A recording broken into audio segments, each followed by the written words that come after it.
हे आपण आता ट्रेक स्टार्ट केलेला आहे ब्रह्मगिरी पर्वताचा.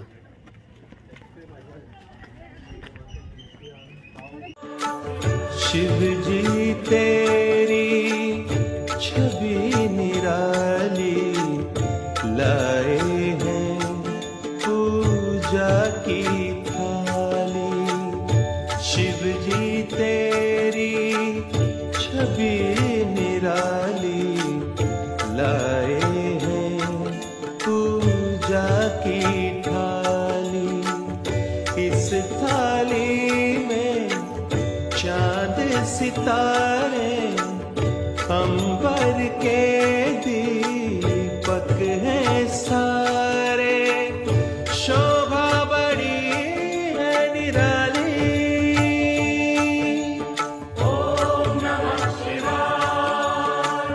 शिव जी तेरी छवि निराली लाए हैं पूजा की थाली. जय शिव शंकर जय करता तेरी लीला अपरंपार. जय शिव शंकर जय करता तेरी लीला अपरंपार. ओम नमः शिवाय. जय शिवराय. आजचा ट्रेक आहे ब्रह्मगिरी पर्वत आणि दुर्ग भंडार. तर आता आम्ही श्री त्र्यंबकेश्वराचं दर्शन घेतलेलं आहे आणि आता ब्रह्मगिरी पर्वताकडे चाललेलो आहोत. हे बघा सुंदर असा नजारा आहे आणि ह्या इथे पायऱ्या स्टार्ट झालेल्या आहेत आणि पायऱ्यावरनं आपण ब्रह्मगिरी पर्वताकडे चाललेलो आहोत. वाटेत असे स्टॉल वगैरे आहेत. हे आमचे मित्र आहेत आणि मग आम्ही असे पायऱ्याने वरती चाललेलो आहोत. हे मध्ये मुक्ता देवी मंदिर आहे. छान अशी सजावट केलेली आहे बघा मंदिराला. हे आहे मुक्ता देवी मंदिर आणि आम्ही शौर्य सह्याद्री ह्या ग्रुपसोबत ट्रेकिंग करत आहे आणि हे आमचे ह्या ग्रुपमधले सर्व मित्र आहेत जे आजचे ह्या ग्रुपला जॉईन झालेले आहेत. छान असा ग्रुप आहे आणि आम्ही जात आहोत आता पुढे. ही मध्ये आहे धर्मशाळा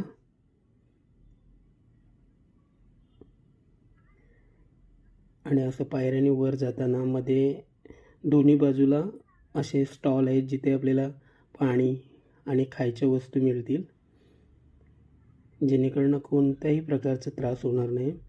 आणि अशा पायऱ्यांच्या मधोमध रेलिंगची सुद्धा व्यवस्था आहे कारण इथे फक्त ट्रेकरच नाही तर इकडे वरती ब्रह्मगिरीला जे शिवशंकरांचं म्हणजे जटा मंदिर आहे तसेच गोदावरी उगमस्थान आहे तिकडे खूपसे भाविक जात असतात. आणि मग ह्या अशा पायऱ्या आहेत. ही धर्मशाळा जी आपण पहिली बघितली त्या धर्मशाळा ही खूप जुनी असली तरी त्याची वास्तू खूप चांगली आहे. अद्याप सुस्थितीत अशी आहे. बघू शकता तुम्ही हे 2 मजली असलेली ही वास्तू आहे. इथे सुद्धा तुम्ही थोडा विसावा घेऊ शकता, आराम करू शकता. आणि आम्ही आज हे जे शौर्य सह्याद्री म्हणून ट्रेकर्स अँड ॲडव्हेंचर ग्रुप आहे त्यांनी हे ट्रेकिंग अरेंज केलेली आहे आणि त्यामध्ये मी सामील झालेला आहे आणि आमच्यासोबत आणखी दुसरेसुद्धा मित्र आहेत. तर ही आहे धर्मशाळा.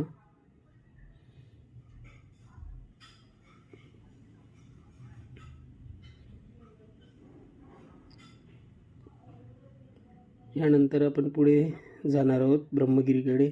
या अशा उभ्या कातळामध्ये ह्या पायऱ्या कोरलेल्या आहेत आणि हा छान असा थ्रिलिंग असतो. आणि मध्येच माकडांचा सुद्धा खूप प्रमाणात इथे त्रास होतो. आपल्या हातून काही वस्तू खेचून नेतात. आणि हे आहे मुख्य दरवाजा. त्या मुख्य दरवाजाच्या बाजूला अशा वास्तू आहेत काही. आणि प्रत्येक गड किल्ल्यावर जेव्हा मुख्य दरवाजाच्या आतमध्ये देवडी असते तशाच देवडी इथे सुद्धा आहे जिथे पारेकरी बसलेले असतात. ही आहे देवडी. आणि इथून आता पुढे आपण वरती जातो. इथून जाताना एक दक्षता घ्या की इकडे माकडं खूप त्रास देत असतात, आपल्या हातातून काही वस्तू वगैरे घेऊन जातात ते. हे काही वरती आल्यानंतर एका सपाट पठारावर असे पाण्याचे टाके लागते आपल्याला. खूप सारे पर्यटकच आहेत, कारण आजचा रविवारसुद्धा आहे. काही पर्यटक आता खाली उतरत आहेत. आम्हाला तसा उशीरच झाला, कारण आम्ही त्र्यंबकेश्वरच्या दर्शनासाठी 3 तास लाईनमध्ये होतो. रात्री ठाण्यावरनं आम्ही 11:30ला निघालेलो होतो, ते 6 वाजता तिकडे पोचल्यानंतर हे आहे खाली त्र्यंबकेश्वरचं भाग आणि हे सर्व डोंगर रांगा. आणि आम्ही आता वरच्या पठारावर पोचलेलो आहोत. आणि इथे सभोवताली तुम्ही बघत आहे पाण्याचं मोठं सरोवर आहे. तिकडे हरिहर किल्ला दिसत आहे. ही जी टेकडी आपण बघत आहात याच्या मागे दुर्ग भंडार आहे. आणि ते जे आता पाण्याचं सरोवर आहे त्याच्या कंप्लीट वरच्या बाजूला हे असं जटाशंकर मंदिर आहे, जिथे प्रत्यक्ष शंकराने गंगा पावन करण्यासाठी किंवा गंगेला प्रसन्न करण्यासाठी इथे तपश्चर्या केल्याने आपल्या जटा आपटल्या अशी आख्यायिका आहे. आणि हे सभोवताली छान असा परिसर, मध्ये तो हरिहर किल्ला पण दिसत आहे. आणि आमच्या ग्रुपमधले हे सगळे मित्र आहेत इकडे. हे आहे माझ्यासोबत नेहमी असणारे दीपक दादा. आणि हा जो माझ्या मागे तुम्ही बघत आहात हाच तो शुल्क आहे. त्याच्या मागे दुर्ग भंडार आहे आणि तिथे आपल्याला जायचं आहे. हा ट्रेक खूपच छान आहे. जवळजवळ 1 तासाच्या ट्रेकनंतर आम्ही इकडे वरती पोचलेलो आहोत. आणि छान असं म्हणजे हा ग्रुप जो आजचा आहे त्यांनी छान एकमेकाला कोऑपरेशन केलेलं आहे. खूप सारे नवीन ट्रेकर्स याच्यात असतानासुद्धा त्यांना कोणत्याही प्रकारचा त्रास नव्हता. आम्ही सर्वांना वरती आणलेले आहे. आणि हे जे गोदावरीचं उगम झालेलं आहे ते हे ठिकाण आहे. हे बघा गोदावरीचं उगम ठिकाण. आणि इकडे हे ब्राह्मण जे आहेत ते गोदावरीचं पूजन करत आहेत. जे पर्यटक येतात त्यांच्या हातून गोदावरीचं पूजन केले जाते. ह्या सुद्धा पुरातन वास्तू इथे काही आहेत बघा. या पुरातन वास्तू आहे, शिवलिंग, नंदी वगैरे अशा वास्तू आहेत. आणि हे जे आहे हे बघा, इथून गोदावरीचं उगम झालेलं आहे आणि हे गोदावरीचं उगमस्थान आहे. आणि हा आजूबाजूचा परिसर, हा मध्ये जो आपण बघत आहात हा आहे हरिहर किल्ला, जो खूप प्रसिद्ध आहे ट्रेकर्ससाठी. तर तो आहे हरिहर किल्ला. आणि इथं आता गोदावरीचं पूजन केलं जातं भाविकांकडून, तसेच इथे येणाऱ्या ट्रेकर्स वगैरे लोकांकडून. हे बघा मागे गोदावरीचं पूजन चालू आहे माझ्या. आणि हे तिथले काही अवशेष आहे वास्तूचे. आणि हे सर्व गोदावरीचं पूजन बघताना मला सुद्धा वाटलं की आपण सुद्धा पूजन करावे, म्हणून मी सुद्धा इकडे पूजन करत आहे गोदावरीचं.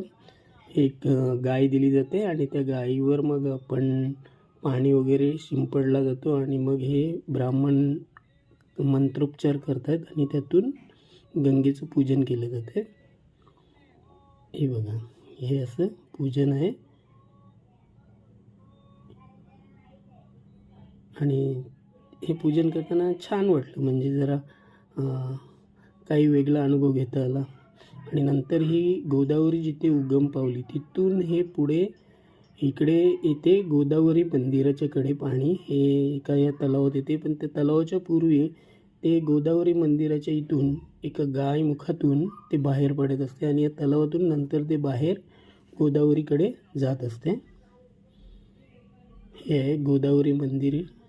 इकडे सुद्धा आता भाविक आलेले आहेत. हे बघा.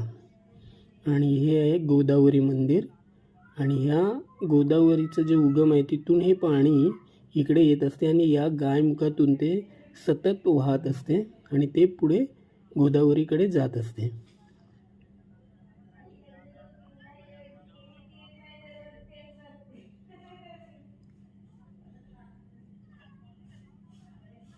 हे बघा भाविक दर्शन घेत आहेत. आणि पुढे नंतर आल्यानंतर आपल्याला इकडे जटाशंकर मंदिर आहे त्या जटाशंकर मंदिरात आपण जात आहोत. तिकडे सुद्धा आपण पूजा करणार आहोत. ओम नमः शिवाय. हे आहे जटाशंकर मंदिर आणि तिकडे पूजन होत आहे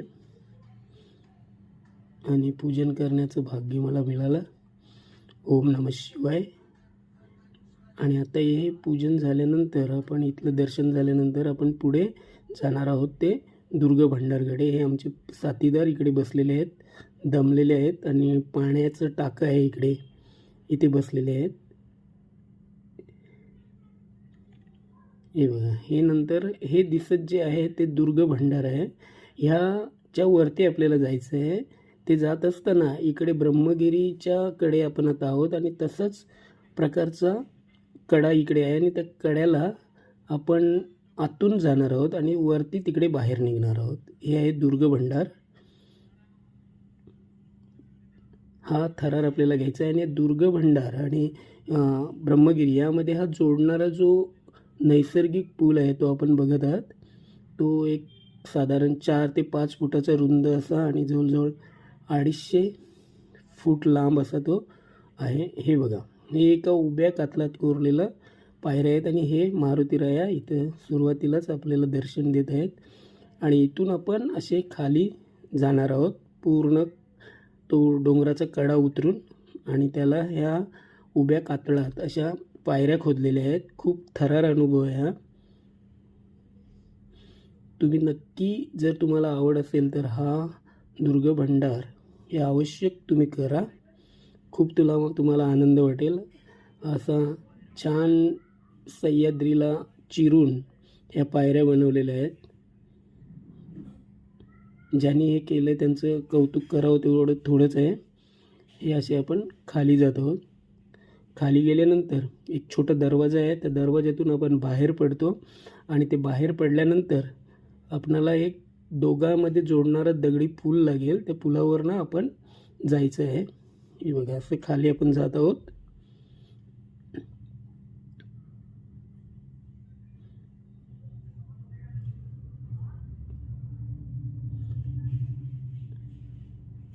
हे बघा, आरामात असं जावं लागतं कारण खूप असं खोल असं डायरेक्ट आहे. हे बघा, हे आपण असे खाली जात आहोत.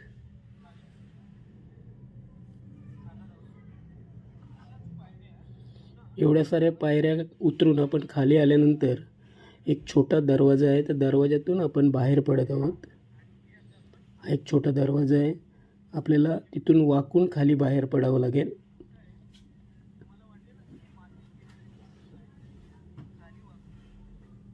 हे बघा, आणि नंतर आपण तिकडे दुर्ग भंडारकडे जाणार आहोत आणि या दोघांमध्ये जोडणारा हा नैसर्गिक पूल जो आहे तो एक 4 ते 5 फूट रुंद आणि जवळजवळ 250 फूट रुंद असा 250 ते 300 फूट रुंद असा आहे. तिथून आपल्याला जायचं आहे आणि खालून पर्यटक येत असताना सुद्धा आपल्याला दिसत आहे. खूप खोल दरी आहे ही. आणि आपण जसे इथे खाली उतरलो तसेच आता ह्या दुर्ग भंडारकडे अशा पायऱ्या आपल्याला वरती घेऊन जात आहेत आणि मग आपण वरती जाऊन ह्या किल्ल्यात म्हणजे जे काय अवशेष आहेत ते बघून पुन्हा आपण ह्याच पायऱ्याने खाली उतरून जसं आपण त्या ब्रह्मगिरीच्या इथून तसंच इथे छोटा दरवाजा आहे आणि यातून आपण नंतर हे पुन्हा बाहेर येऊन इकडे असं बाहेर येऊन आपण पुन्हा ब्रह्मगिरीकडे येतो. हे आहे ब्रह्मगिरी. आपण पहिला बघितले ते दुर्ग भंडार आणि हा सभोवताली असणारा हा परिसर असा खूप छान असा अनुभव होता या ट्रेकचा. जर तुम्हाला आवडला तर नक्की तुम्ही या इथे भेट द्या. जय शिवराय.